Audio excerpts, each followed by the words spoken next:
The Undeniable Favor of God, Achieving My Present by Walking in the Light of God's Love, by Elizabeth Jean Bruce, Ph.D. Chapter 2, Part 2. Reality Reveals Itself. One day, things began to slow down just a tad bit.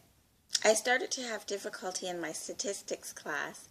It seemed like a foreign language to me. There were many students in the class, and there were frequent study groups which I attended, but I just could not grasp the material. I found that I studied better alone. I failed my statistics class, which put somewhat of a wrench in my academic schedule, because the class was only offered at specific times of the year. I could not retake it the following quarter, because ideally I was supposed to be attending Statistics 2 class the next quarter.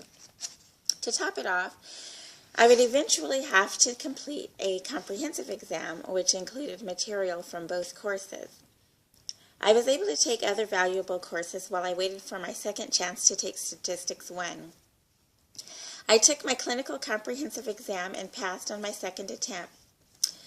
2 quarters later, I was able to enroll in the Statistics 1 class again. You would not believe what happened. I failed the class again. It was at this point when I just briefly wondered if I would ever be able to get past this hurdle, and I thought about giving up. To make matters worse, a school committee voted to have me disenrolled from the school. With the help of my research advisor and my fieldwork advisor, who were a part of an appeal committee, I was able to continue my coursework at school and finish working toward my Ph.D. In order to demonstrate my seriousness about finishing successfully, I was asked to write a plan of steps I would take in order to improve my academic standing. My plan included attending a summer school statistics class at my undergraduate alma mater, CSUS, while waiting for the next Statistics 1 class at PGSP, auditing the Statistics 2 class at PGSP in the upcoming quarter, and getting a tutor to help me prepare for my next Statistics 1 class. Fortunately, the school hired a very helpful tutor for me. He was also a PGSP student. I could not believe how clear the material had become and how easy the coursework could be. The work was tedious but understandable. I had just needed individual help to be able to understand it. After learning how to operate the statistics problems, I actually enjoyed it. After 2 quarters, I was able to take the Statistics 1 course again. Finally, I passed Statistics 1 with a B-. The next quarter in Statistics 2, I received a B- the first time around.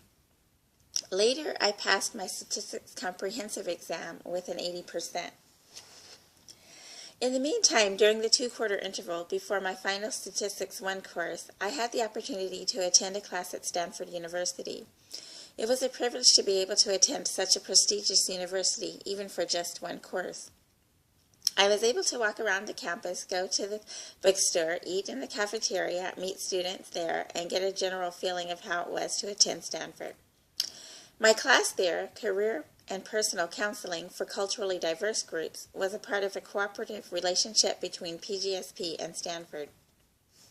I enjoyed working with the professor of the class and working with my client in the clinic portion of the course. It was a positive experience. Happy again. By the time I passed my statistics courses, I had completed most of the other course requirements and had started my fieldwork, earning practicum hours working with children. The hurdle had been overcome, my carefreeness came back, and I was happy again. I remember one of the office administrators commenting to me, "You sure seem very happy. What's going on?"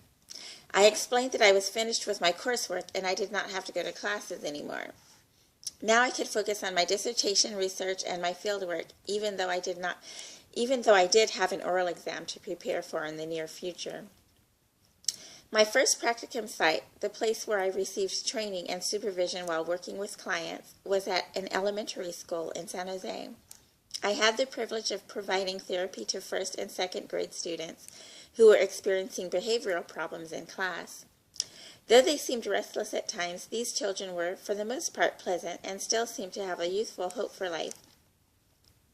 I enjoyed working with each of my clients and working with their teachers, parents, and the principal of the school. My on-site supervisor and my fieldwork supervisor at school were very pleasant and helpful to work with. Everyone provided positive role model and constructive advice and was instrumental in helping me increase my clinical skills.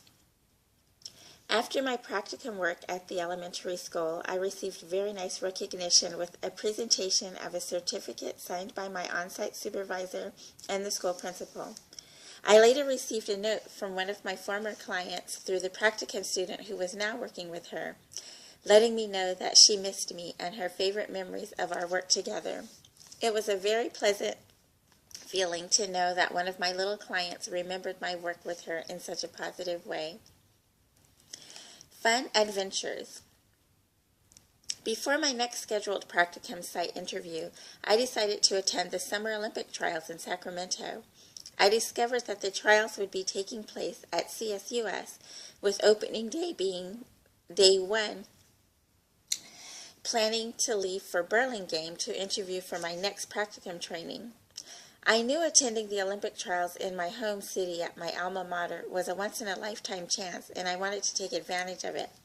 Fortunately, I had time to enjoy a day at the trials and leave for my interview later in the evening. This was another exciting day for me. Even though I remember being disappointed that one of my favorite male track stars was not there, I had a great time watching the trials anyway.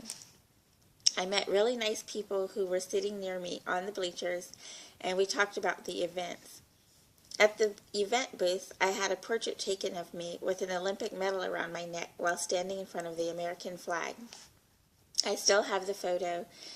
As the evening progressed and the trials were ending for the day, I headed toward the light rail station with my overnight bag to catch a ride to the Greyhound station downtown, take a bus to San Francisco, and then take an express bus to Burlingame for my interview the next day.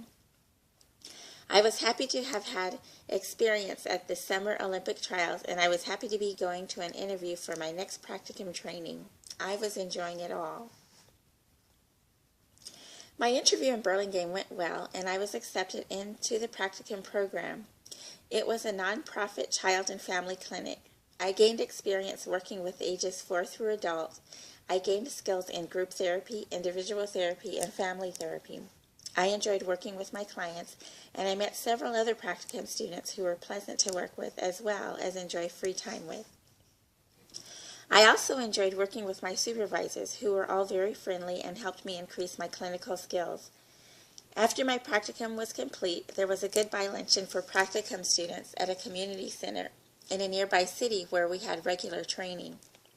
The delicious meal was prepared by staff members. My favorite part of the meal was the fried chicken. Before leaving, I also received goodbye cards and letters from heartwarming notes and drawings from several of my child clients. On my last day at the clinic in Burlingame, my brother and future sister-in-law picked me up, and we attended a special event at their church in San Jose that evening. I called my brother to confirm what time we would be at the clinic to pick me up. I didn't know it at the time, but my brother was in the middle of making wedding vows when his cell phone rang.